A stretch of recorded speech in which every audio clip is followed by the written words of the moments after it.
राधे राधे दोस्तों, जय माता दी। आप सभी का दिन मंगलमय हो, आपके जीवन में ढेर सारी खुशियाँ हमेशा बनी रहे। आइए जानते हैं कि प्रतिदिन की ईश्वर की पूजा हम कैसे करते हैं और किन बातों का हमें ख्याल रखना चाहिए जिससे कि हमें ईश्वर की पूर्णता प्राप्त हो सके।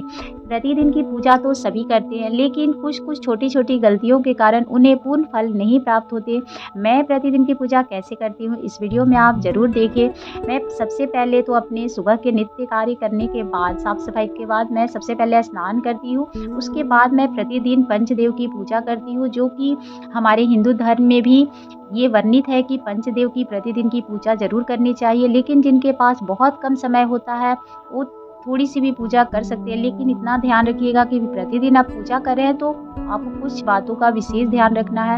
आप जब भी पूजा करें तो एक ही समय निर्धारित रखें, क्योंकि कहा जाता है कि समय बदलने से पूजा के फल प्राप्त नहीं होते हैं, तो एक समय जरूर रखें। सबसे पहले स्नान के बाद मैं सूर्य देव को जल देती हूँ। उसके बाद मैं मंदिर में पूजा करती हूँ। तो सबसे पहले मैं सूर्य देव को जल देने के बाद अपने घर में, जिस दिन मेरा डीप क्लीनिंग होता है, हफ्ते में मैं एक बार तो डीप क्लीनिंग करती हूँ। सभी अपने मंदिर की अच्छे से सफाई करने के बाद मैं जो भी भगवान के वस्त्र होते हैं मैं उन्हें धो देती हूँ, लेकिन स्नान के बाद ही मैं मंदिर में जाती हूँ। उन्हें धोने के बाद मैं फिर से लगाकर भगवान को अच्छे से विराजमान करने के बाद, लड्डू गोपाल अगर आप रखे हैं तो उन्हें स्नान कराते हैं, चाहे फिर आप शिवलिंग है, चाहे फिर आप जो भी भगवान रखे हैं, मूर्तियाँ आप रखते हैं तो उन्हें स्नान कराना चाहिए। और मान लीजिए आप नहीं करा सकते तो लड्डू गोपाल को तो ज़रूर स्नान कराएं। उसके बाद आप फूल से सभी भगवान को शुद्ध कर दें, क्योंकि जब आप विराजमान करें तो सभी को शुद्ध करने के बाद आप कुमकुम, रोली और माता को सिंदूर जरूर लगा दें, क्योंकि जिस दिन आप डीप क्लीनिंग करते हैं उस दिन तो आपको इस तरह से करना है। जिस दिन नहीं डीप क्लीनिंग करते हैं तो आप जो भी आप मूर्ति रखें उन्हें स्नान करा सकते हैं। स्नान कराने के बाद आप उन्हें रोली, कुमकुम,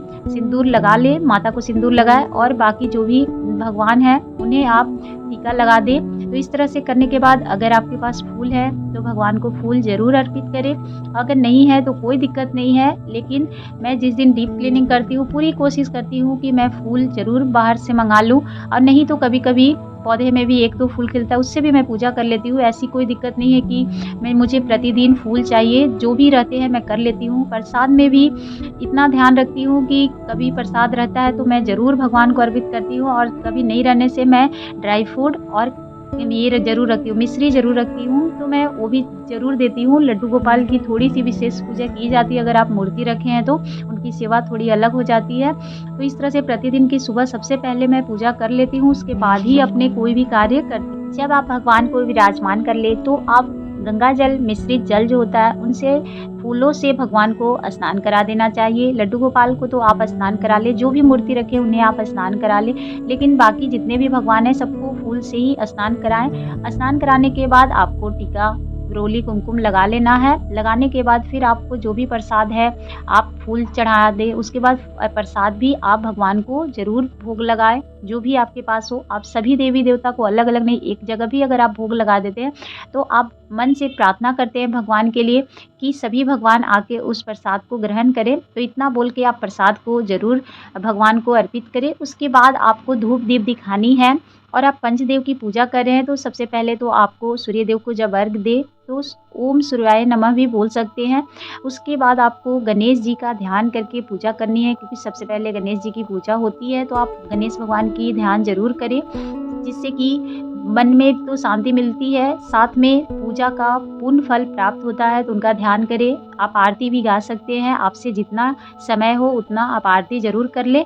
मंत्रों का जाप भी कर सकते हैं। उसके बाद आप जो भी भगवान रखे हैं उनकी भी आरती कर सकते हैं। अपने इष्ट देव की आरती आप जरूर करें, जिन्हें भी आप मानते हैं उनकी आराधना पूरे मन से कर सकते हैं। धूप दीप दिखाने के बाद देखिए, कपूर की आरती प्रतिदिन अगर आप कर सकते हैं तो बहुत अच्छी बात है, और नहीं अगर प्रतिदिन कर सकते हैं तो जिस दिन आप डीप क्लीनिंग करते हैं उस दिन आप कपूर की आरती जरूर करें। उसमें लौंग जरूर डालें, क्योंकि लौंग से घर की जो वातावरण होती है वो भी शुद्धि हो जाती है। तो लौंग की आरती जरूर करनी चाहिए। प्रसाद भोग आप चढ़ाएं, बस इतना ध्यान रखिएगा कि जब आप भोग लगाएं आरती कर ले, सभी भगवान की आप अच्छे से आरती करने के बाद आप 3 बार वारने के बाद सभी भगवान को आरती दें, खुद भी आरती लें और इस तरह से आप पूजा प्रतिदिन की कर सकते हैं। बहुत ज़्यादा समय नहीं लगती, लेकिन अगर आप डीप क्लीनिंग जिस दिन करते हैं उस दिन आपको थोड़ी-सी समय लगेगी। बाकी दिन तो आप फूल से सभी भगवान को स्नान कराकर कुमकुम रोली लगाने के बाद फिर सीधे आपको प्रसाद जो भी आप भगवान को अर्पित करना चाहते हैं कर सकते हैं। उसके बाद फिर आप आरती दिखाएँ, धूप-दीप दिखाएँ, जितन जो भी आरती आप भगवान की गाते हैं ज़रूर गा लें।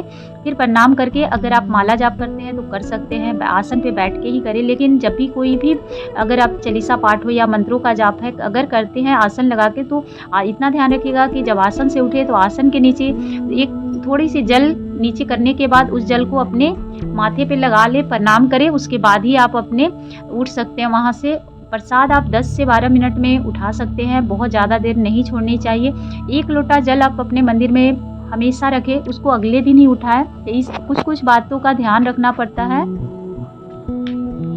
से ही पूजा संपन्न माना जाता है। ऐसे भी ईश्वर की जो पूजा होती है हमेशा स्नान ध्यान करने के बाद पवित्र मन से ही मंदिर में प्रवेश करनी चाहिए। छोटी सी पूजा करें लेकिन साफ स्वच्छ होकर मंदिर में जाएं। प्रतिदिन की यही शुद्धि, जितना आप शुद्ध रहेंगे भगवान का जो मन और भगवान का आशीर्वाद है आपके ऊपर प्राप्त रहेगा। घर में निगेटिव ऊर्जा नहीं होती है, तो इसलिए हमेशा पवित्रता का ध्यान रखना चाहिए अगर आप ईश्वर के पास जा रहे हैं तो। और नीचे आसन जब भी बैठे तो आसन में थोड़ा सा जल गिराने के बाद अपने माथे पे लगाना है। प्रणाम करके आसन को अच्छे से फोल्ड कर सकते हैं, तभी उठेंगे। आरती करें तो कपूर की और अगर लौंग की आरती करते हैं तो पूरे घर में घुमा दें, जिससे निगेटिविटी खत्म हो जाती है। आप प्रतिदिन नहीं भी कर सकते हैं तो हफ्ते में 1 दिन भी कर सकते हैं, इतना ध्यान रखिएगा। तो प्रतिदिन की पूजा मैं बहुत ही सरल विधि से करती हूँ। हाँ, पूजा जब भी करें एक जैसा ही करें। आज बहुत अधिक किए हैं, कल बहुत कम किए, ऐसा न करें। कोशिश करें एक निश्चित समय पे करें और जितना आपसे बने उतना ही आप करें, बहुत ज़्यादा ना करें। हाँ, जिस दिन विशेष दिन रहता है तो देवी देवता की, उस दिन विशेष रूप से सभी भगवान की पूजा मैं भी करती हूँ। ऐसे तो मैं प्रतिदिन एक समान ही पूजा करती हूँ, जितना मेरे पास समय होता है। जिस दिन डीप क्लीनिंग करनी होती है उस दिन मैं बहुत जल्दी उठने की प्रयास करती हूँ, जिससे मेरी पूजा जो है समय पे हो जाए और घर में किसी को भी कोई परेशानी भी ना हो।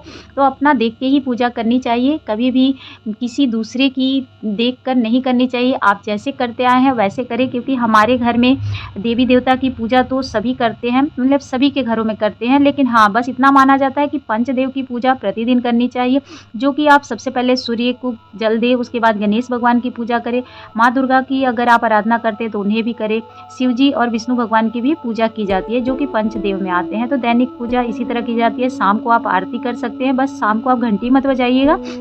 हो सके अगर संभव हो तो आप इतना कर सकते हैं कि आप तुलसी माँ को तो प्रतिदिन अगर दीपक जलाए तो बहुत अच्छी बात है। अपने दरवाजे पर एक दीपक जला सकते हैं। शाम में बस इतना ही होती है, सुबह में थोड़ी सी बहुत अधिक हो जाती है। और आरती जब भी करें तो बस इतना ध्यान रखिए, खड़े होकर ही करना चाहिए, कभी भी बैठ के आरती ना करें। तो इस तरह से प्रतिदिन की आप पूजा कर सकते हैं।